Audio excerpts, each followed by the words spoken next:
पुराने जमाने की बात है। किसी गांव में एक ठग रहता था। उसका नाम शाहिद था। वो खुद को बहुत बड़ा ठग समझता था और वो कहता था कि वो सबको ठग सकता है, मगर उसे कोई नहीं ठग सकता। करीब के ही एक दूसरे गांव में एक दूसरा ठग भी रहता था। वो भी अपने आप को बहुत बड़ा ठग समझता था। उसे आज तक कोई धोखा नहीं दे सका था। उसने जब शाहिद के बारे में सुना तो तय किया कि वो शाहिद को नीचा जरूर दिखाएगा। ये फैसला करने के बाद वो शाहिद के गांव चला आया और उसके घर के बिल्कुल सामने एक घर में आकर रहने लगा। शाहिद को बोला, इसकी क्या खबर। उसने सोचा कि कोई नया पड़ोसी आया है, जरा इसको भी ठग लिया जाए। उधर दूसरा ठग नूर एक दिन अपनी गाय के लिए बोरे में चारा भरकर लाया। बोरा कांधे पर लादे हुए जब वो अपने घर के दरवाजे पर पहुंचा तो शाहिद की नजर बोरे पर पड़ी। उसने दिल में सोचा, ना मालूम कितनी कीमती चीज इस बोरे में है जो नूर इसे यूं कांधे पर लाद कर लाया है। उसने फैसला किया कि ये बोरा वो नूर से जरूर हासिल करेगा। उसने जल्दी से एक बोरे में कूड़ा क्रिकेट और घास फूस भरकर कांधे पर लादा और फिर अपने दरवाजे पर आकर खड़ा हो गया। उधर नूर का भी मन ललचाया। शाहिद के कांधे पर इतना बड़ा बोरा देखकर उसने सोचा कि इसमें जरूर कोई कीमती चीज है, इसे मैं जरूर हासिल करूंगा।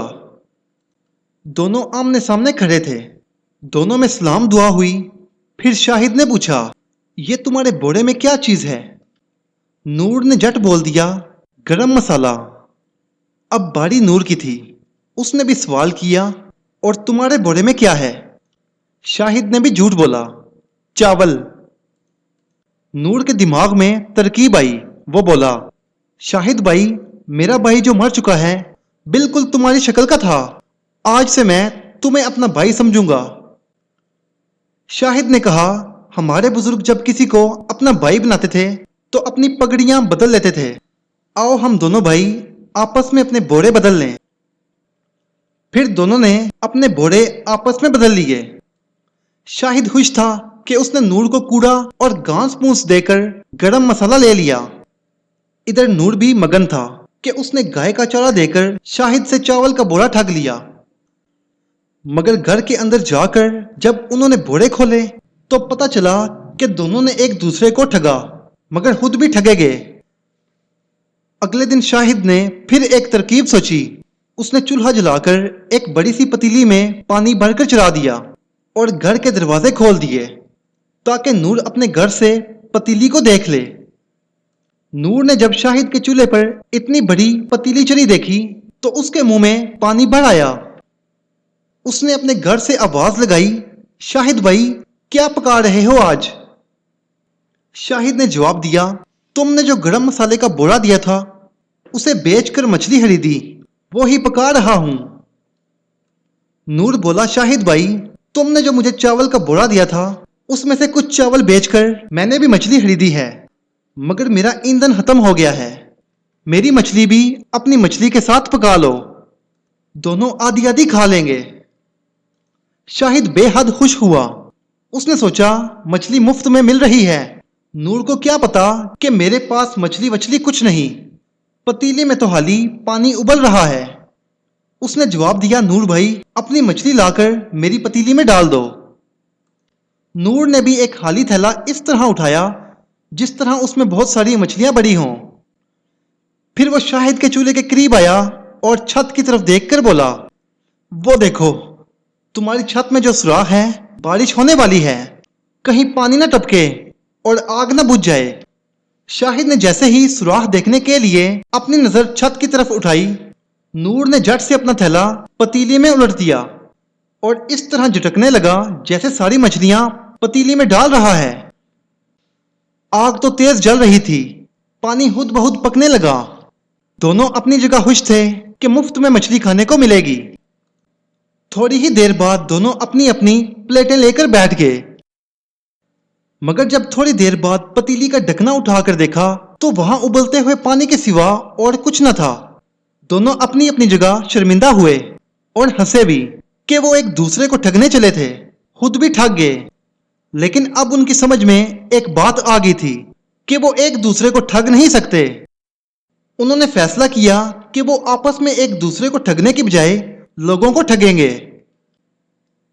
کچھ دن بعد انہیں پتا چلا کہ قریب کے ایک گاؤں میں ایک امیر آدمی مر گیا ہے۔ اس کی کوئی اولاد نہیں ہے۔ اس کی ساری دولت اس کے پڑوسی ہڑپ کر لینا چاہتے ہیں۔ دونوں ٹھگ فوراً وہاں پہنچ گئے۔ پہلے وہ امیر آدمی کی قبر پر گئے۔ قبر کے سرانے پر برکت کا ایک بہت پرانا پیڑ تھا۔ نور اس درخت پر پتوں کی اوڑ میں چھپ کر بیٹھ گیا اور شاہد امیر آدمی کے گھر پر پہنچا اور رو رو کر کہنے لگا، ہائے میرے ابا، تم مجھے کیوں چھوڑ کر چلے گئے؟ پڑوسی بڑے حیران ہوئے اور بولے، ہم نے تو تمہیں کبھی اس آدمی کے گھر میں نہیں دیکھا۔ تم اس آدمی کے بیٹے کس طرح ہو سکتے ہو؟ ارے بھائی، اس کی تو کوئی اولاد ہی نہیں تھی۔ شاہد اور زور زور سے رونے لگ گیا اور بولا، بھائیو، میں مصیبت کا مارا اس امیر آدمی کا اکلوتا بیٹا ہوں۔ جب میں چھوٹا تھا تو مجھے ڈاکو اٹھا کر لے گئے تھے۔ آج میں ان کے چنگل سے بھاگ کر آزاد ہو کر آیا ہوں تو اپنے باپ کی موت کی خبر ملی۔ میرے باپ کی ساری دولت مجھے دے دو، میں ہی اس کا حقدار ہوں۔ جب اس پر بھی پڑوسیوں کو شاہد کی باتوں کا یقین نہ آیا تو اس نے کہا، بھائیو، تم میرے بابا کی قبر پر چلو، وہاں ان کی روح میرے غم میں ضرور بھٹک رہی ہوگی، تم اس روح سے پوچھ لینا۔ سارے پڑوسی قبر کے پاس گئے۔ نور برگد کے درخت پر چھپا بیٹھا تھا۔ وہ آواز بدل کر بولا، اے لوگوں، تم میرے پیارے بیٹے کو کیوں پریشان کر رہے ہو؟ آج 25 برس کے بعد یہ ڈاکوؤں کی قید سے آزاد ہو کر آیا ہے۔ میری ساری دولت کا حقدار یہی ہے۔ پڑوسی مان گئے۔ وہ یہی سمجھے کہ یہ روح کی آواز ہے۔ انہوں نے امیر آدمی کا سارا سونا، جائیداد، زیورات شاہد کے حوالے کر دیا۔ اتنی دولت پا کر اس کے دل میں بے ایمانی آ گئی۔ اس نے سوچا کہ رات سے پہلے تو نور درخت سے اترے گا نہیں، میں اس سے پہلے یہ دولت لے کر بھاگ جاؤں اور اکیلا ہی اس دولت کا مالک بن جاؤں۔ اس نے سارے بوڑے بیل گاڑی پر لادے اور چل دیا۔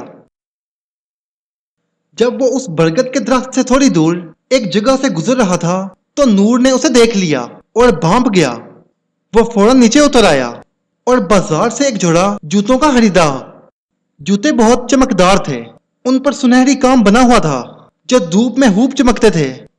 نور نے ایک جوتا اس پگڈنڈی پر ڈال دیا جہاں سے شاہد کی بیل گاڑی تھوڑی دیر پہلے گزری تھی۔ پھر جاڑیوں سے چھپتا چھپاتا وہ بیل گاڑی سے آگے پہنچ گیا۔ یہاں دوسرا جوتا اس نے اس راستے پر ڈال دیا جس پر سے ابھی بیل گاڑی گزرنے والی تھی اور خود ایک درخت پر چڑھ کر چھپ گیا۔ نور کی ترکیب کارگر ہوئی۔ شاہد کی گاڑی جب اس راستے پر آئی تو اسے اس راستے پر ایک چمکدار جوتا پڑا ہوا نظر آیا۔ اس نے سوچا کہ یہ تو بادشاہ کا جوتا معلوم ہوتا ہے۔ وہ بیل گاڑی سے اترا اور جوتا اٹھا لیا۔ اب اسے دوسرے جوتے کی تلاش تھی۔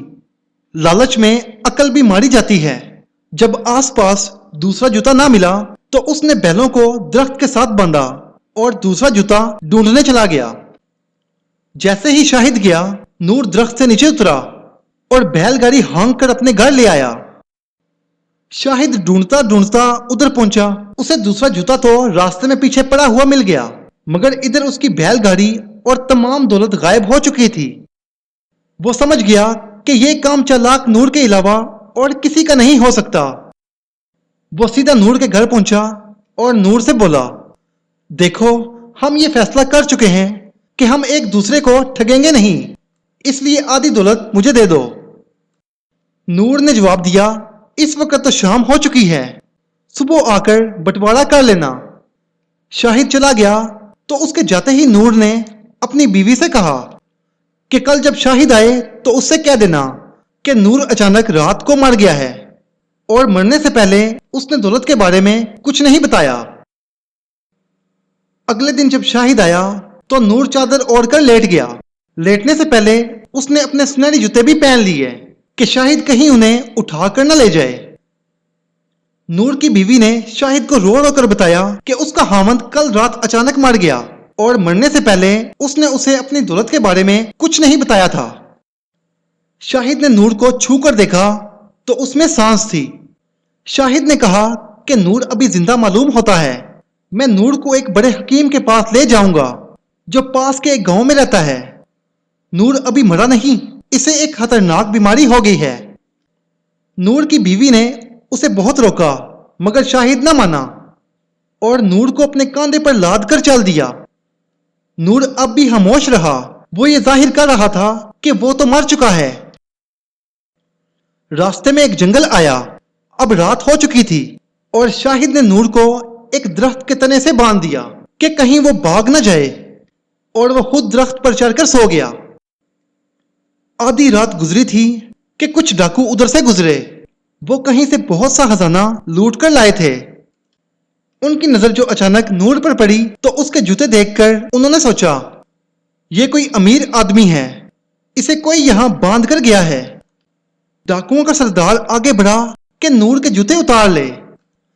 अब तो नूर से बर्दाश्त ना हुआ और वह चिल्ला उठा, मैं जिंदा हूं, मैं जिंदा हूं, मुझे बचाओ, बचाओ मुझे। डाकू ये देखकर घबरा गए। उधर नूर की चीखों से शाहिद सोते से चौंक पड़ा और घबरा कर डाकुओं पर आ गिरा। इस अचानक गुफ्ताख पर डाकू डर के मारे सर पर पैर रखकर भागे और अपनी चोरी की दौलत भी छोड़ गए। शाहिद और नूर दोनों वो दौलत लेकर घर वापस आ गए। डाकुओं की दौलत पाकर वो बेहद खुश थे। डाकुओं की छोड़ी हुई दौलत और अमीर आदमी की दौलत ये सब उन्होंने गरीबों में तकसीम कर दी और खुद मेहनत से रोजी कमाने लगे। उन्होंने दूसरों को ठगने से तौबा कर ली थी। उन्होंने अहद कर लिया कि अब किसी को भी नहीं ठगेंगे।